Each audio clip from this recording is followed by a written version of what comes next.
very much for your words.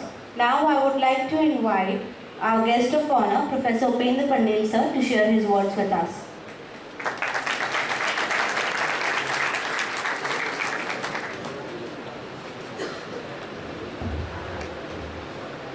आप सबको मेरा नमस्कार. Chief guest of today's function, respected Professor Vyas sir, Honorable Vice Chancellor RTU Kota, Ashish sir, Bhardwaj sahab, learned faculty members of this institute, staff members, and my dear students. I don't know how to act right now from this stage. You have put me in a very embarrassing position. All the time I have been invited as a guest of honor. I am not a guest of this institute. I am a part and parcel of this institute.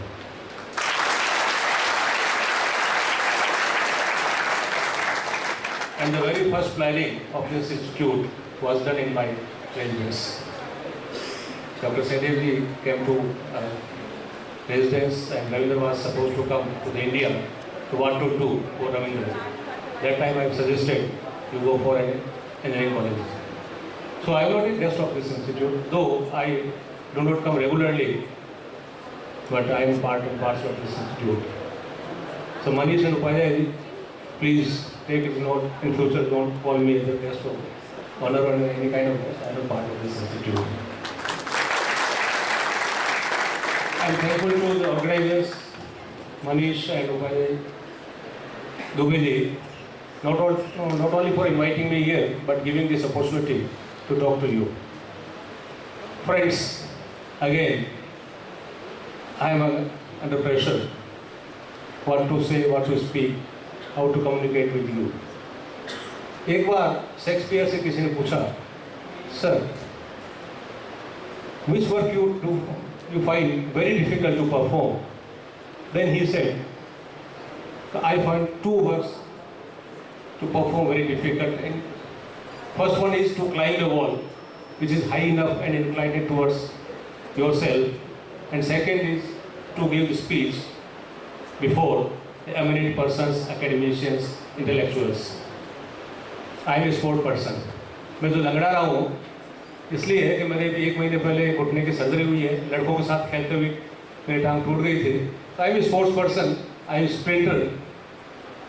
I can dare to climb this wall wide up, but मेरे लिए मुश्किल है जहाँ पर Vyas sir जैसे academicians, great scholar, scientist, researcher and administrator बैठे हुए हैं, उनके सामने आशीष सर हैं और भारद्वाज साहब बैठे हैं, तो उनके सामने मैं क्या भाषण दूँ. मुझे बहुत मुश्किल लग रहा है, असंभव सा लग रहा है. लेकिन दोस्तों क्या होता है कि ज़िंदगी में कुछ मौके होते हैं जो बहुत ही कम आते हैं और उन मौक़ों को आपको छोड़ना नहीं चाहिए. And I am the kind of person who always put sincere efforts to grab the very first opportunity. ये मेरे लिए डॉक्टर ने इतना चलने को नहीं बोला मेरे को, फिर भी मैंने अखबारों में पढ़ा, सुना है, क्योंकि मैं भी MNIT में प्रोफेसर हूँ. जब सर व्यास साहब के बारे में सुना है कि एकेडमिशियन है, तो मैंने इनसे उल्टा कहा. मैंने कहा मेरे को भी बुलाओ तो मैं उनसे बात करूँ, मुलाकात करें, कुछ सीखें इनसे. तो मैं आपसे ज़्यादा समय नहीं लूँगा. एक छोटा सा कुछ मेरे पर्सनल जो व्यूज़ हैं, जो एक्सपीरियंस है, वो आपके साथ में मैं बांटना चाहूँगा, शेयर करना चाहूँगा. कोई भाषण नहीं दूँगा, क्योंकि हम यहाँ पे सर से गाइडेंस लेने के लिए बैठे हुए हैं. कुछ सीखने को मिलेगा और आपके बहाने कुछ मैं भी सीख ही जाऊँगा. मैंने होता है मौके ज़िंदगी में, हर आदमी सोचता है, कहते हैं सब कोई बात नहीं, एक मौका चूक गए, गम नहीं है, भगवान दूसरा मौका देगा, तीसरा देगा, चौथा देगा. Yes, it's true. It's true only for those who put their sincere efforts to grab the very first opportunity. ये उनके लिए मौके में आते हैं वापस ज़िंदगी में, जो पहला मौका पाने के लिए कुछ कोशिश करते हैं. आप बैठे रहोगे कि साहब सेकंड आएगा, थर्ड आएगा, फोर्थ आएगा, ऐसा नहीं आता. एक आपको कहानी सुनाता हूँ.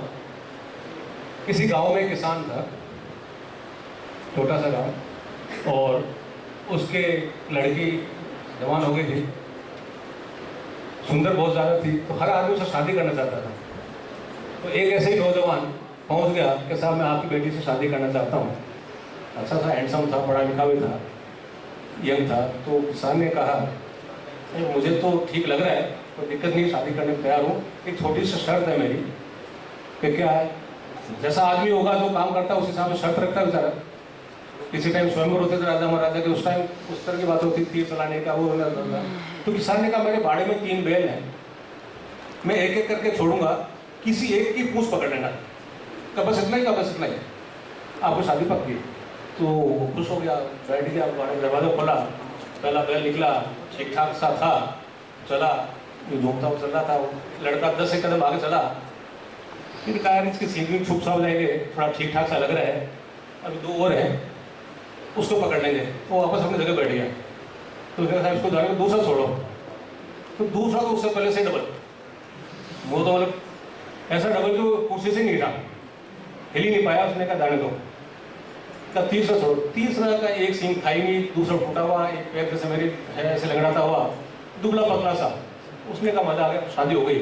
कहा अब मैं इसकी पूंछ पकड़ता हूँ। वो पूंछ पकड़ने के लिए भागा, लेकिन उसकी पूंछ को नहीं पकड़ पाया क्योंकि उसकी पूंछ ही नहीं थी।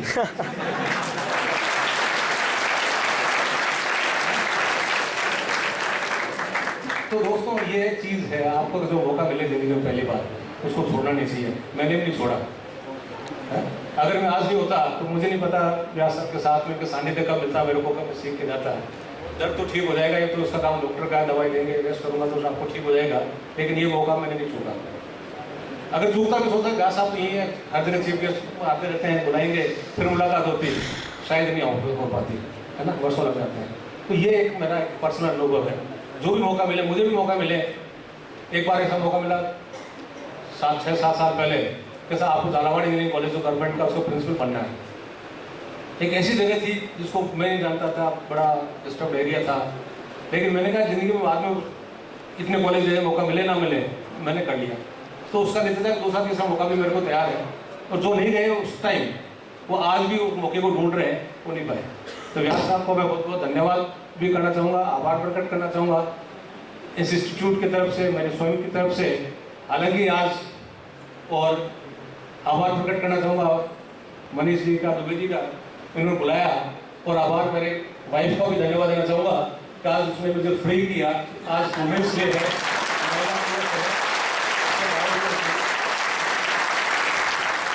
मैं सभी बच्चियों का, फैकल्टी मेंबर्स, महिलाएं, उनका बहुत बहुत आभार प्रकट करता हूँ, बधाई देता हूँ कि आज उनका दिन है, आज उन्हीं का दिन है। और लेकिन एक अच्छे मौके पर हुआ, आज हमारे चीफ मिनिस्टर का बर्थडे भी है 8 मार्च को, वसुंधरा उनका भी जन्मदिन है। आपने कभी सोचा ये एक्टिविटीज हम क्यों कराते हैं? Why do we organize such activities? It's not an easy task, not for the students, not for the faculty members, but even for the management also.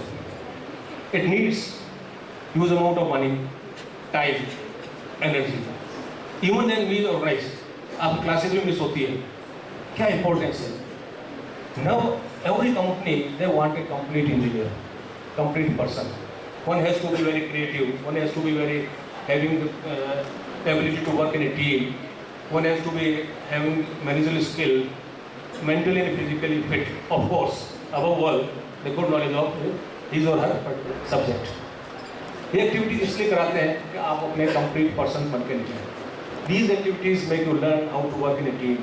These activities make you learn how to be more creative, how to be more having the managerial skills, so you can compete not only in the Indian market but at the global market. I am thankful to the management and the faculty members.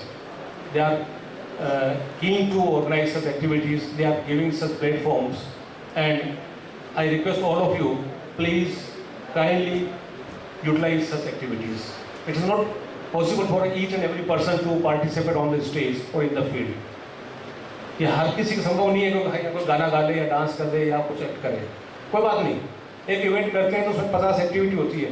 अगर आप कुर्सी लगाने की जिम्मेदारी लेते हैं कि इसको कैसे कुर्सी लगाने हैं, डेफिनेटली उस दिन आप बहुत कुछ सीखेंगे, क्योंकि आप अपना दिमाग अप्लाई करेंगे, 2 आदमी से बात भी करेंगे तो सीखेंगे, डेकोरेट भी करते हैं तो आप करते हैं। तो I request all of you, please participate in such activities, don't miss such opportunities. अगर आप मिस करेंगे you will lose many things. Time बहुत कम है, सर को आज बहुत टाइट शेड्यूल है, बीच में से फंक्शन से आए हैं, वापस फंक्शन में जाना है। मैं आपसे फिर बात करने आऊँगा। बहुत बहुत धन्यवाद मैनेजमेंट को, सभी को। Thank you very much, God bless you.